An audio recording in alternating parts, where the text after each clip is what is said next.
వేదికను అలంకరించిన Avatar mayor బాబా వారికి, మాతృశ్రీ సమేత సద్గురు శ్రీ మెహర్ చైతన్య మహారాజ్ వారికి, ఈనాటి కార్యక్రమంలో ఇక్కడ సమావిష్టులైన ప్రేమ స్వరూపులైన మీ అందరికీ జై బాబా.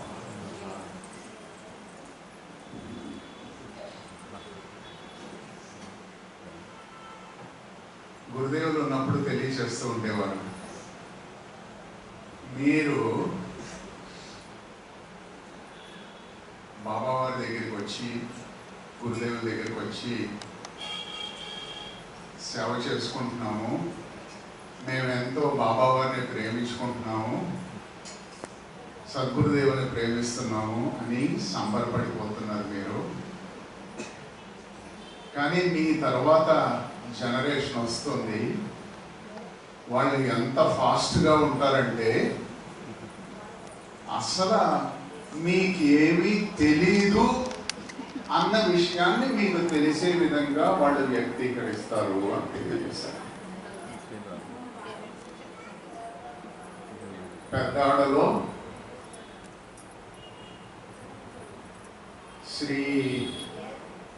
శ్రీమతి అండ్ శ్రీ కాకర్ల సుబ్బారావు గారు, నాన్నగారు అప్పారావు గారు, వారి తనయుడు శ్రీ నారాయణ గారు సద్గురుదేవుల వారి యొక్క సమ్ముఖంలో నిశ్శబ్దంగా ఉండి ఆయన ఉన్నంతకాలం, ఇప్పుడు వ్యక్తీకరించిన ఈ వ్యక్తీకరణ విన్న తరువాత మాట్లాడాలి అంటే ఒక్క నిమిషం ఆలోచించి మాట్లాడాలి అని అనిపిస్తుంది. దైవీ వ్యక్తీకరణ, దైవీ అనుభవం, దైవీ ఇచ్ఛ తెలుసుకోవటం ఎవరి తరం. వారు తెలియచేసిన విషయాన్ని బాబావారి వాక్యంలో తెలియచేయాలి అన్ని ఒక 4-5 వర్డ్స్లో కుదించడానికి ప్రయత్నిస్తే అది ఏమిటవుతుందంటే, God is everywhere and He is in everything. God is in you and knows everything. God is without you and sees everything. God is beyond you and is everything. God alone is. మీరు తెలియజేసిన విషయం యొక్క సారాంశము మెహర్ బాబా వారి యొక్క సెంటెన్స్లో నేను అర్థం చేసుకున్నది ఏమిటి అంటే, గాడ్ ఈజ్ ఎవ్రీవేర్, భగవంతుడు అన్ని చోట్ల ఉన్నాడు. గాడ్ ఈజ్ ఇన్ ఎవ్రీథింగ్, అన్నిట్లోనూ ఉన్నాడు. గాడ్ ఈజ్ ఇన్ యూ, భగవంతుడు నీలో ఉన్నాడు. అండ్ నోస్ ఎవ్రీథింగ్, అన్నీ తెలుసుకుంటున్నాడు. నీ హృదయము, మనస్సు, ఆయనకి తెలియదేముంది, అన్నీ తెలుసుకుంటున్నాడు. God is without you and sees everything. నిన్ను అధిగమించి ఆయన ఉన్నాడు అంటే నువ్వు లేకుండా కూడా ఆయన ఉన్నాడు. అండ్ నోస్ ఎవ్రీథింగ్, అన్నీ తెలుసుకుంటున్నాడు. గాడ్ ఈజ్ బియాండ్ ఎవ్రీథింగ్, అన్నిటినీ అధిగమించి ఉన్నాడు. అండ్ సీస్ ఎవ్రీథింగ్, ప్రతిదీ చూస్తూ ఉన్నాడు. గాడ్ అలోన్ ఈజ్, ఉన్నదే భగవంతుడు. సహవాసులో ఆయన తెలియచేశారు, మెహర్ బాబా చెప్పుతున్నది నేను, వింటున్నది నేను, చూస్తున్నది నేను, చూడబడుతున్నది నేను, వ్యక్తీకరిస్తుంది నేను, వ్యక్తీకరించిన దానిని విని అర్థం చేసుకుంటున్నది నేను. ఇక్కడ ఉన్నది నేను, అక్కడ ఉన్నది నేను. నువ్వు నేను వేరు కాదు, మనిద్దరము కలిసి మనము కాదు, ఒక్కటే అని తెలియజేస్తుంది. ఆ సారాంశం అంతా ఏకం సత్ అనే విషయాన్ని వ్యక్తీకరించడానికి నారాయణ గారు ఇంతగా తెలియజేశారు. మన వారు బయట ఈరోజు కలిసినప్పుడు మిత్రులు అడిగారు, భూమికల గురించి, బాబావారి తత్వాన్ని గురించి తెలియచేయండి అని. తెలియచేయాలని అనిపించినప్పటికీ కూడా గురుదేవులు నాకు ఒక హెచ్చరిక ఇచ్చారు. హెచ్చరిక ఏమిటి అంటే నిశ్శబ్దంగా ఉండు అని. సో ఆ నిశ్శబ్దంగా ఉండాలని గురుదేవుల ఆదేశాన్ని అనుసరించి నేను ఆ విషయాల జోలికి వెళ్ళకుండా నాకు తెలిసిన 2-3 సంఘటనలు మీ ముందు ఉంచుతాను. అందులో ఒకటి, ప్రథమ ఆత్మ శ్రీకృష్ణ భగవానుడిగా మన మధ్య వచ్చినప్పుడు జరిగిన సంఘటన ఒకటి. రెండవది మెహర్ బాబా వారు సద్గురుదేవుల వారి యొక్క జీవితంలో జరిగిన సంఘటన ఒకటి. మూడవది ఈరోజు ప్రాముఖ్యత గురించి. ఈ 3 విషయాలు తెలియజేస్తాను. మొట్టమొదటి విషయం, శ్రీకృష్ణ భగవానుడు యశోదామాత ఆ ప్రదేశంలో ఉన్నప్పుడు, అంటే ఇంకా అవతార కార్యక్రమంలో పరిపూర్ణంగా ఇన్వాల్వ్ కాకుండా ఇంకా చిన్న ఆటపాటలతో గోపికలతో వెన్న దొంగగా ఉంటూ ఉన్నప్పుడు ఒకరోజు గోపికలందరూ ఆయన చుట్టూ ఉన్నారు, సంతోషంగా ఉన్నారు. వారు సంతోషంగా ఉన్నారు, శ్రీకృష్ణ భగవానుడు సంతోషంగా ఉన్నారు. గోపికలందరూ అంటున్నారు, ఒక వనంలో, అదంతా వనంలో జరుగుతుంది. గోపికలందరూ అన్నారు శ్రీకృష్ణ భగవానుడితో, మేము మిమ్మల్ని చాలా ప్రేమిస్తున్నాం, మీరు లేకుండా మేము ఉండలేని స్థితిలో ఉన్నాము అని గోపికలందరూ శ్రీకృష్ణ భగవానుడితో అంటున్నారు. శ్రీకృష్ణ భగవానుడు కూడా, మీరు లేకపోతే నేను ఎక్కడ ఉన్నాను, ఎందుకంటే లీలా మనుష్య విగ్రహుడు ఆయన, మీరు లేకుండా నేను ఎక్కడ ఉన్నాను, సో మీరే నేను, నేనే మీరు అని వారిని అందరినీ అలరించి ఇంటికి పంపించారు. ఇదంతా ఒక వనంలో జరిగింది. అప్పుడు శ్రీకృష్ణ భగవానుడు ఇంటికి వెళ్ళడానికి సిద్ధంగా ఉన్నప్పుడు ఆయనకి చల్లని గాలి కావాలి, విసరాలని వనములో ఉన్న వెదురు పొదలన్నీ కూడా కదిలేటప్పటికీ శ్రీకృష్ణ భగవానుడు ఆ వెదురు పొదల ఒక దగ్గరికి వెళ్ళారు. మరి ఆయన భగవంతుడు కదా, వెదురు పొదలతో ఆయన మాట్లాడారు. ఏంటి, ఎలా ఉన్నావు? వెదురు పొదలు, చాలా సంతోషంగా ఉన్నాను స్వామి, నేను ఇప్పటి వరకు మీరు గోపికలతో ఆడుతూ పాడుతూ ఆ ప్రేమ అంతా చూశాను. ఓహో, చూసావా, నీకు ఎలా అనిపించింది? నేను కూడా గోపికనైతే బాగుంటుంది అనిపించింది స్వామి. ఎవరు? వెదురు పొద. నేను కూడా ఒక గోపికనైతే బాగుంటుంది స్వామి అని అనిపించింది. సరే, అయితే నిన్ను గోపికలాగానే నేను తయారు చేస్తాను, నేను చెప్పింది చేస్తావా అంటారు. ఎవరిని? వెదురు పొదని. అంటే తప్పకుండా చేస్తాను. నా కార్యక్రమంలో భాగస్వామి అవుతావా? తప్పకుండా భాగస్వామి అవుతాను స్వామి. అవతార పురుషుడి కార్యక్రమంలో భాగస్వామి అవ్వటం అంటే తేలిక కాదు, ఆలోచించుకో అన్నాడు. ఎవరు? శ్రీకృష్ణ భగవానుడు. ఎవరితో? వెదురు పొదతో. అంటే మరి ఎదురుగుండా లీలా మానస విగ్రహుడు, అందగాడు, ఆజానుబాహుడు, నీలమేఘశ్యాముడు, ఇదంతా పెట్టుకుని ఉన్న ఆయన చిరునవ్వుతో అడుగుతుంటే ఆ వెదురు పొదండి, నేను రెడీ, నేను రెడీ. నేనేం చెప్పినా మళ్ళా ఒక్కసారి ఆలోచించుకో, నేనేం చెప్పినా, నేనేం చేసినా నువ్వు ఒప్పుకుంటావు కదా? ఒప్పుకుంటాను స్వామి. అప్పుడు ఏం చేశారో తెలుసా శ్రీకృష్ణ భగవానుడు?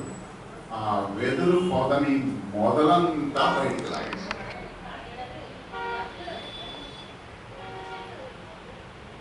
ఇదేంటి స్వామి అని అనుకుంది. అయినా లాగింది, మొదలంతా లాగేసింది ఎవరు? శ్రీకృష్ణ భగవానుడు. పెయిన్ ఉంది, మరి పెయిన్ కదా, మొదలు లాగేస్తే పెయినే కదా ఉంది. అయినా శ్రీకృష్ణ భగవానుడు మరి ఏంటి, ప్రొసీడ్ అవుదామా? మాట్లాడి గారు ఎవరు? శ్రీకృష్ణ భగవానుడు. ఇదే వెళ్దాం. మీ ఇచ్ఛ ఏమంది? వెదురు పద, మీ ఇచ్ఛ, యువర్ విల్, మీ ఇష్టం. అప్పుడు ఆయన ఏం చేశాడంటే వెదురుని చెక్కేశాడు, వెదురు బొంగుని బయటికి తీశాడు. లోపల గుజ్జు ఉంటుంది, వెదురు పొదల గుజ్జుని చెక్కేశాడు, లోపల నుంచి తీసేశాడు. మొత్తం వెదురు గుజ్జు అంతా తీసేశాడు. అదంతా బోలుగా తయారు చేశాడు. అక్కడతో ఆగలేదు. ఆ వెదురు బొంగుకి అంటే దీనికి రంధ్రాలు చేశాడు. ఫుల్ అంటే పెయిన్ ఎలా ఉంటుందో ఒకసారి ఆలోచించండి. సజీవంగా ఉన్న వెదురులోంచి గుజ్జును తీసేశాడు, రంధ్రాలు చేశాడు. చేసి దాన్ని ఏంగా చేశాడంటే వేణువులాగా తయారు చేశాడు. ఆ వేణువుని ఊదుతూ మధురమైన రాగాల్ని ఆలపించాడు. పశువులు, పక్షులు, పాములు, తేళ్లు, ఏమైతే మనుషులు ఆయన ఎప్పుడైతే ఈ వేణుగానం పెట్టాడో ఎక్కడున్నాడు అందరూ కూడా పరిగెత్తుకుని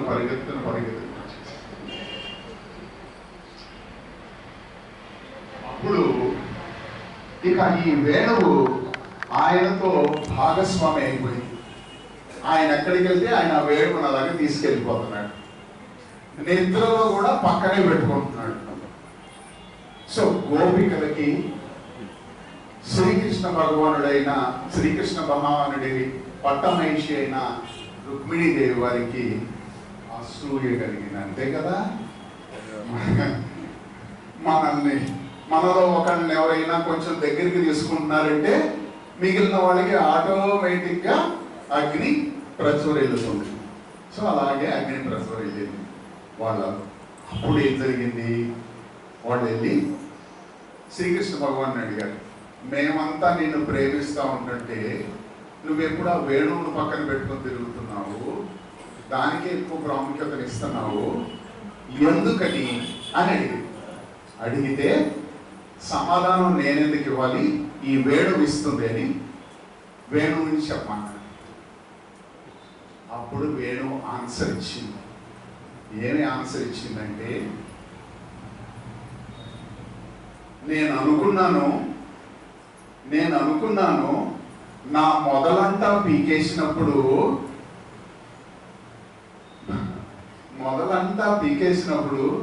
ఇదేంట్రా బాబు, నేను ఎందుకు ఈ దగ్గరికి వచ్చాను అని అనుకున్నాను, ఎందుకు నిన్ను ప్రేమిస్తున్నానని అనుకున్నాను. సరే పీకాడు కదా, ఇంకేం చేయలేదే, భగవంతుడు నాకు అనుగ్రహిస్తాడు కదా అని అనుకున్నాను. అనుకుంటే నాకు గుజ్జు మొత్తం తీసేశాడు. తీసేసేటప్పుడు నాకు ప్రాణం పోతుంది అనుకున్నాను, విపరీతమైన బాధ వస్తుందని అనుకున్నాను. ఇప్పుడు నిజం తెలియజేస్తున్నాను మీ అందరికీ, నాకు కించిత్తు బాధ కూడా అనిపించలేదు. నన్ను చెక్కుతుంటే నాకు కించిత్తు బాధ కూడా అనిపించలేదు.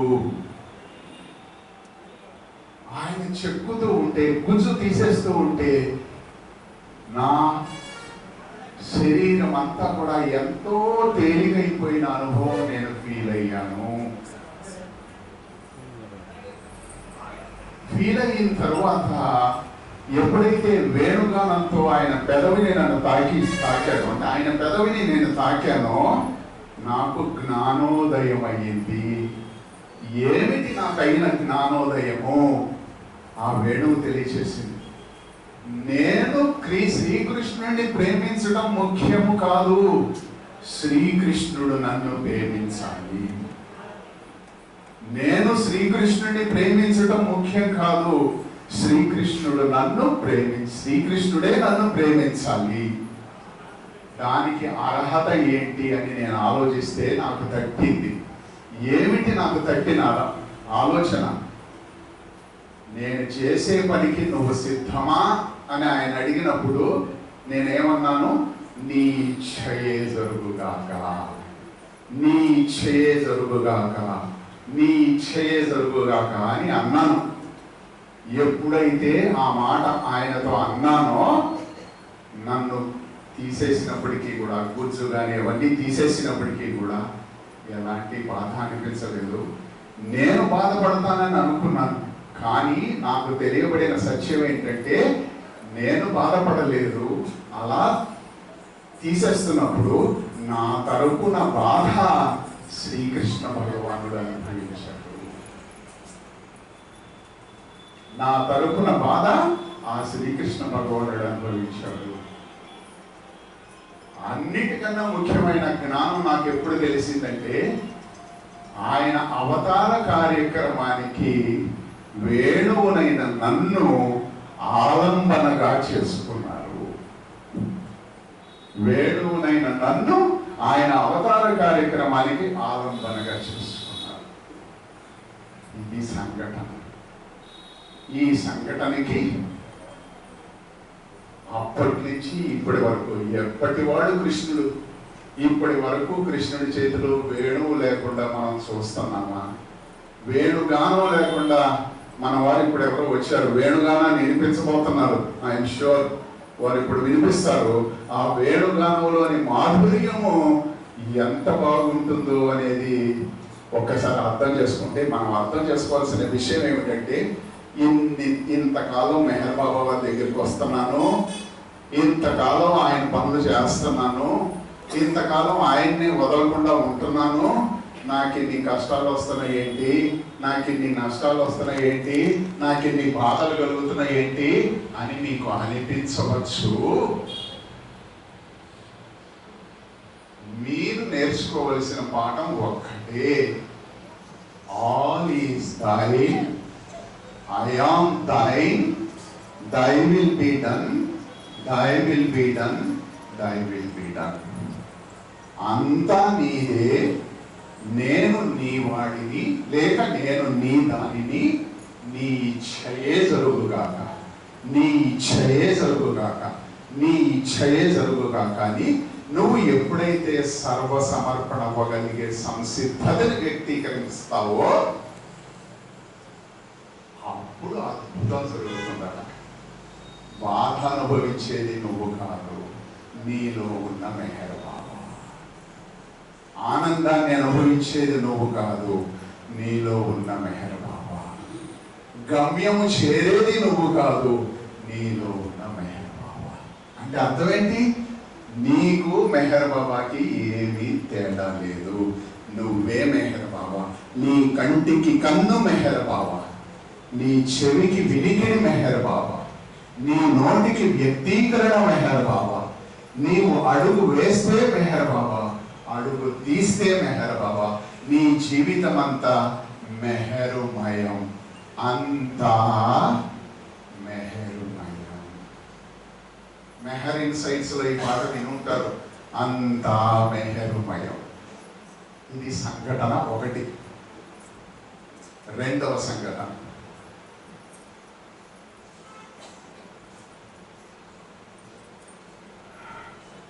సద్గురుదేవుల వారు తాను సద్గురుదేవుల్ని అని డిక్లేర్ చేశారు.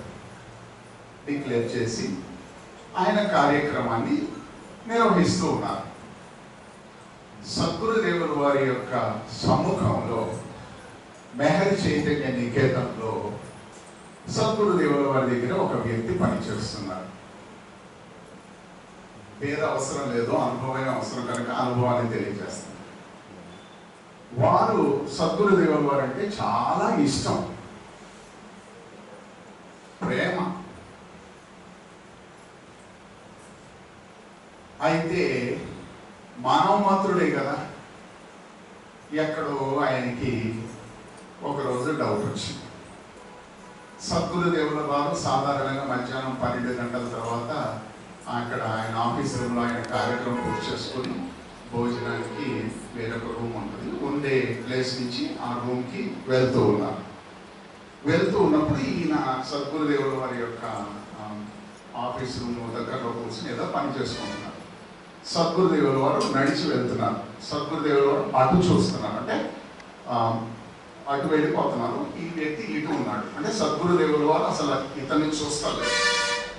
ఇతను ఇక్కడ కూర్చున్నాడు. కూర్చున్నప్పుడు మామూలు మనిషి కదా, డౌట్ వచ్చేసి ఈయన ఆయన చెప్పిందండి, ఏ వ్యక్తి అయితే అనుభవం ఉందో ఆ వ్యక్తి చెప్పాడు, ఈయన సద్గురువుని అంటున్నాడు, ఈయన తాను సద్గురువుని అంటున్నాడు, 5 అడుగులు 6 అంగుళాలకన్నా ఎక్కువ లేడు, ఈయన సద్గురువుని అంటున్నాడు, నిజమేనా అని అనుకున్నాడంట. ఎక్కడ? మనసులో. ఈయన నిజంగా సద్గురువేనా అని అనుకున్నాడంట. ఆయన అటు వెళ్ళిపోతున్నారు, ఈయన ఇక్కడ కూర్చొని మైండ్ కదా ఆలోచించి ఇట్లా ఉన్న ఆయన ఇట్లా తిరిగాడు. సద్గురుదేవుడు తిరిగి, ఓయ్ నేను సద్గురుదేవునే, నేను నిజంగా సద్గురునే అని చెప్పాడు.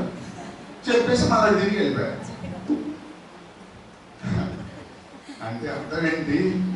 సద్గురువు సర్వజ్ఞుడు, ఆయనకి తెలియనిది ఏది ఉండదు, ఆయనకేమీ తెలియదు అని మనం ఎవరము అనుకోకూడదు. ఎవరో చూస్తలేదులే, మనం ఇలా మాట్లాడవచ్చు, ఇలా చేసుకోవచ్చు అని అనుకుంటారేమో అని గురుదేవుడు మనకి సుస్పష్టంగా ఎదురుగుండా ఇచ్చిన అనుభవం ఇది. ఇలాంటిదే అవతార్ మెహర్ బాబా వారి యొక్క జీవితంలో కూడా ఒకటి జరిగింది. డాన్ స్టీవెన్స్ అని గాడ్ స్పీక్స్ అనే బుక్, భగవద్వచనం అనే బుక్ని ఎడిట్ చేశారు. ఎడిట్ చేసిన ఆయన ప్రప్రథమంగా 1931 సంవత్సరం, if my remembrance goes correct, 1931 సంవత్సరంలో మెహర్ బాబా వారిని మొట్టమొదటిగా న్యూయార్క్ నగరంలో కలిశారు. ఆయన న్యూయార్క్ నగరంలో ఇలాగే ఒక రూమ్లో కలిశారు. కలిసినప్పుడు మెహర్ బాబా వారు ఆ సమూహానికి, అంటే ఆ రోజు అక్కడ సమావేశమైన వాళ్ళకి ఒక ప్రవచనం ఇస్తున్నారు. ఆ ప్రవచనం ఏమిటి అంటే, ఒక శిష్యుణ్ణి తన శిష్యుడిగా చేసుకోవడానికి ముందు సద్గురువు ఎలాంటి పరీక్షలు పెడతాడు, ఎలాంటి సంఘర్షణకి గురి చేస్తాడు, దాంట్లో సక్సెస్ అయ్యేటట్లుగా చూసి అతన్ని తన శిష్యుడిగా ఎలాగ చేసుకుంటాడు అని విషయాన్ని తెలియచేస్తూ ఉన్నారు. ఇలాగే కూర్చొని వింటున్నారు. వింటున్నప్పుడు ఆ డాన్ స్టీవెన్స్ ఆయన మనసులో వచ్చింది, ఏదో ఇలాంటివి వచ్చేవాళ్ళు చెబుతూ ఉంటారు, మాటలు చెబుతూ ఉంటారు, సరేలే అని ఆ సద్గురు అనేటప్పుడు పర్ఫెక్ట్ మాస్టర్ అని ఆయన తెలియజేస్తున్నారు మెహర్ బాబా వారు. ఓ పర్ఫెక్షన్ అంటే ఇలా అని అనుకున్నాడు ఈయన. ఎవరు? Don Stevens. ఇలా అనుకున్నాడు.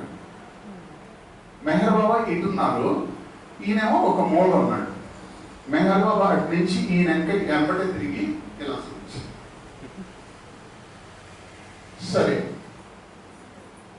నేనేదో అనుకున్నాను, ఆయన ఏదో చూపించారు అనుకున్నాడు డాన్ స్టీవెన్స్. కాసేపు అయిన తర్వాత మెహర్ బాబా వారు కార్యక్రమం పూర్తి చేసుకున్నారు. పూర్తి చేసి ఎలివేటర్లో వెళ్ళిపోతున్నారు. వెళ్ళిపోతున్నప్పుడు మైండ్ కదా, ఒకసారి ఆలోచిద్దాం, ఒకసారి టెస్ట్ చేద్దాం అని ఏం చేశాడు, మళ్ళా ఆయన కనపడకుండా ఒక సైడ్ నుంచి మళ్ళా ఈ పర్ఫెక్ట్ సింబల్ ఇలా చూపించారు. చూపిస్తే మెహర్ బాబా వారు ఎవరితోనో మాట్లాడుతున్న ఆయన వెంటనే 180 డిగ్రీలు తిరిగి మళ్ళీ ఇతనికి పర్ఫెక్ట్ సింబల్ చూపించారు. తర్వాత ఆఖరిసారి మెహర్ బాబా లోపలికి వెళ్ళిపోయారు, ఎలివేటర్ లోపలికి వెళ్ళిపోయారు. ఆయన ముందందరూ శిష్యులందరూ గుమికి వెళ్ళిపోయారు. ఇక డెఫినెట్గా ఈయనకి తెలియదు, ఎప్పుడు చూద్దామని వెనకాలండి ఇలా అన్నారు. అప్పుడు మెహర్ బాబా అందరినీ తోసుకుని ముందుకు వచ్చి ఈయనకి ఇలా చూపించి వెళ్ళిపోయారు. ఇది జరిగింది. అంటే విషయం ఇంతే జరిగింది. ఈయన మనస్సులో, డాన్ స్టీవెన్స్ మనస్సులో ఈ కార్యక్రమానికి సంబంధించిన ముద్ర పడిపోయింది. అంటే మెహర్ బాబా వారు తనకి ఈ రకంగా అనుభవాన్ని ఇచ్చారనే ముద్ర ఆయన హృదయంలో పడిపోయింది. అయితే ఆయన అప్పుడు దాన్ని అంత తీవ్రంగా పట్టించుకోలేదు. ఈ సంఘటన జరిగిన తర్వాత 5 సంవత్సరాల తర్వాత మాత్రమే ఆయన మెహర్ బాబా వారిని మళ్ళా తిరిగి కలిశారు. ఈ 5 సంవత్సరాల మధ్యలో ఏం జరిగింది అంటే, డాన్ స్టీవెన్స్ అనే వ్యక్తికి ప్రతి విషయాన్ని కూడా అతిగా ఆలోచించడం అలవాటు. ప్రతి విషయాన్ని కూడా అతిగా ఆలోచించడం అలవాటు. ప్రతి చిన్న సంఘటనకి కూడా చలించిపోవటం అలవాటు. ప్రతి సంఘటనని కూడా ఇబ్బందికరంగా తీసుకోవటం అలవాటు. కానీ ఎప్పుడైతే మెహర్ బాబా వారి యొక్క ఈ సమావేశం జరిగిందో ఆ 5 సంవత్సరాల కాలంలో అత్యంత సహజంగా ఎంతో తాను పరిష్కరించుకోలేని సమస్యలన్నిటినీ కూడా అత్యంత సహజంగా పరిష్కరించుకుని హృదయం చాలా తేలికగా, ఎలాంటి ప్రాబ్లం లేకుండా, ఎలాంటి థింకింగ్ లేకుండా హ్యాపీగా ఉండటం అనేది అతనికి 5 సంవత్సరాల్లో అనుభవం అయ్యి, నేను మెహర్ బాబా వారిని మరలా చూడాలి, ఒక్క పావు గంట అరగంటలో ఆయన సమక్షంలో గడిపితేనే నాలో ఇంత మార్పు వచ్చింది, నేను మరలా ఆయన కలవాలి అని ఆయన కలిసి ఆయన తెలియజేస్తారు. డాన్ స్టీవెన్స్ గాడ్ స్పీక్స్ బుక్లో తెలియజేస్తారు, నేను చూసిన అత్యంత తెలివిగలలో కల్లా తెలివిగలవాడు మెహర్ బాబా, అత్యంత ఉన్నతమైన ఫిలాసఫర్స్లో ఉన్నతమైన ఫిలాసఫర్ మెహర్ బాబా, అత్యంత సునిశితమైన మేధాశక్తి కలిగిన వ్యక్తుల్లోకెల్లా సునిశితమైన మేధాశక్తి కలిగిన వ్యక్తి మెహర్ బాబా, అత్యంత సున్నితత్వం కలిగిన వ్యక్తుల్లో సున్నితత్వం కలిగిన వ్యక్తి మెహర్ బాబా అని ఆయన తెలియజేస్తారు. దీని మూలంగా, అంటే ఈ 2 సంఘటనల మూలంగా మనం తెలుసుకోవాల్సింది ఏమిటి అంటే, అవతార పురుషులు కానీ సద్గురువులు కానీ వాళ్ళు సర్వశక్తిమంతులు, సర్వజ్ఞులు, సర్వవ్యాపకులు. వాళ్ళకి తెలియకుండా ఈ సృష్టిలో ఆకు కూడా అల్లల్లాడదు అనే విషయం ఈ 2వ సంఘటన మూలంగా. ఇక ఆఖరి విషయం, 3వ విషయం, ఇది సద్గురుదేవులు తెలియజేసింది. ఈరోజు మనకి స్వాతంత్ర దినం. స్వాతంత్రం ఈ దేశానికి రావటానికి కోసం, అంటే స్వాతంత్రం అంటే ఏంటి, ఎంతో మంది ఈ దేశాన్ని ఆక్రమించి మనకి స్వేచ్ఛ లేకుండా ఇబ్బందులను పెట్టి మన యొక్క వాక్కు శక్తిని, అంటే ఫ్రీగా మాట్లాడగలిగే శక్తిని, ఫ్రీగా మనగలిగే శక్తిని హరించి వేసిన సిచ్యువేషన్. ఒక్క దేశ పటాన్ని, మన దేశ పటాన్ని ఒకసారి కనుక మనం చూసుకున్నట్లయితే, ఈ దేశ పటంలో ఎన్నో రాష్ట్రాలు, ప్రతి రాష్ట్రానికి ఒక ముఖ్యమంత్రి, ఈ దేశానికి ఒక ప్రధానమంత్రి, అలాగే రకరకాల పార్లమెంట్ సభ్యులు, వీళ్ళందరూ ఉంటారు. ఇలాంటి దేశం పరుల చేత ఆక్రమించబడితే ఆ ప్రాబ్లం ఎలాగ ఉంటుంది, దాని నుంచి ఎలాగ బయటపడాలి అనేది భౌతికంగా మనకి తారసపడే స్వేచ్ఛ అయితే, మనము కూడా వ్యక్తిగా మనము కూడా ఇతరుల చేత ఆక్రమించబడి ఉన్నాము, ఇతరుల చేత ఆక్రమింపబడి ఉన్నామన్న విషయాన్ని మన నారాయణ గారు తెలియజేశారు. మనలో కామము, క్రోధము, మదము, మోహము, మాత్సర్యము, అహంకారము ఇలాంటివన్నిటితో ఆక్రమించబడి ఉండటమే కాకుండా మనకి 3 స్థితులు ఉన్నాయంట, అంటే 3 దేహాలు ఉన్నాయంట, 3 స్టేట్స్ ఉన్నాయట. ఆ స్టేట్ ఏంటి? స్థూల దేహము, సూక్ష్మదేహము, మానసిక దేహం. ఈ 3 శరీరాలతో ఈ రకరకాలైన అరిషడ్ వర్గాలతో బంధింపబడి ఆక్యుపై చేయబడి ఉన్నాం. మన శరీరం అంతా వీళ్ళ చేత ఆక్రమించుకోబడి ఉన్నది. ఆక్రమించుకోబడిన ఈ శరీరాలని విడుదల చేసుకోవడం అనే విషయం ఏదైతే ఉన్నదో దానిని ఆధ్యాత్మిక స్వాతంత్ర్యము, స్పిరిచువల్ ఫ్రీడమ్ అని అంటారని గురుదేవులు తెలియజేశారు. ఈ ఆధ్యాత్మిక స్వాతంత్రం ఎప్పుడు వస్తుంది అంటే దీని గురించి చాలా తెలియజేశారు. క్లుప్తంగా చెప్తారు. ఎప్పుడు వస్తుంది అంటే ఇందాక తెలియజేశాను, భగవంతుడి aim of life is to love God అని అంటారు. అంటే జీవిత లక్ష్యం భగవంతుడిని ప్రేమించడం. ఏ భగవంతుడిని, ఎలాంటి భగవంతుడిని ప్రేమించాలి అంటే అది తెలియజేస్తారు.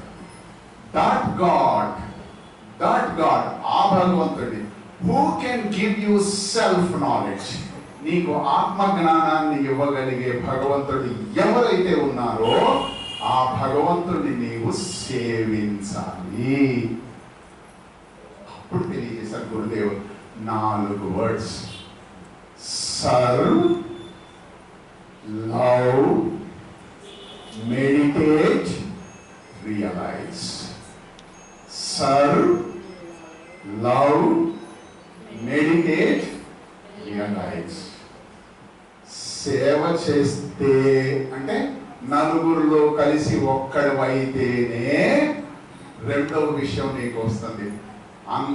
అందరినీ కలుపుకోగలిగే స్వభావం ఎవరికైతే ఉన్నదో, అందరినీ కలుపుకుని వెళ్ళగలిగే స్వభావం ఎవరికైతే ఉన్నదో వాళ్ళలోనే ప్రేమ ఉంటుంది. Exclusiveness will not get inclusiveness. Exclusiveness should have inclusiveness. నువ్వు ప్రముఖంగా గుర్తింపబడాలి అంటే అందరినీ కలుపుకొని వెళ్ళగలగాలి. గురుదేవులు తెలియచేశారు, ఎవ్రీథింగ్ ఇంక్లూడ్స్ నథింగ్. సర్వము అని ఎప్పుడు అనిపించుకుంటుందంటే అందరినీ కలుపుకొని వెళ్ళగలిగే, అంటే శూన్యాన్ని కూడా కలుపుకొని వెళ్ళగలిగే సమర్థత ఎప్పుడు వస్తుందో అప్పుడే అది సర్వము అనిపించుకుంటుంది. అలాంటి సర్వజ్ఞుడైన సద్గురువు కానీ అవతారుడిని కానీ నీవు ఆశ్రయించాలి. ఆశ్రయించి ఆయనకి సమర్పణ కావాలి. ఎప్పుడైతే నువ్వు సమర్పణ అవుతావో, ఇంతక్కడ తెలియజేసుకున్నావు, ఒక వెదురు భర్తకే అంటే అర్హత లేని వాళ్ళకే అర్హత కలిగించాడు. మనందరము అర్హత లేని వాళ్ళం, మనకి ఈ అర్హత కలిగించాడు. ఏ అర్హత?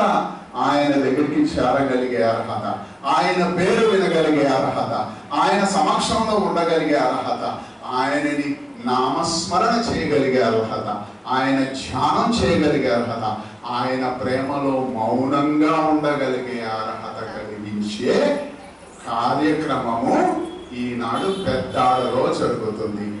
ఆ పెద్దల వాడకి, ఆ పెద్దల సమక్షంలో మీ అందరికీ కూడా హృదయపూర్వకమైన జై బాబా.